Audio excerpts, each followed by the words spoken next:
Так, сейчас я вам покажу самый легкий вариант раскрытия ножа бабочки.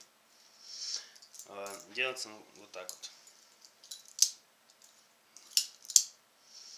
То есть он занимает немного больше времени, чем первый вариант, но он тоже эффектно выглядит. Берем за безопасную рукоять, отпускаем нож, после чего разворачиваем его и закидываем. Отпускаем, разворачиваем и закидываем.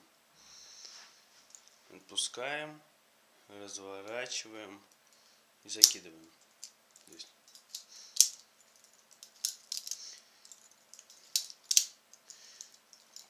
На месте не получится его развернуть, потому что там центробежная сила выкидывает все равно немного нож из руки, поэтому надо вверх-вниз как бы делать.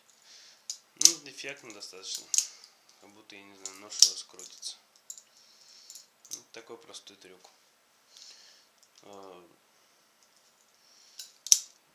Вроде все.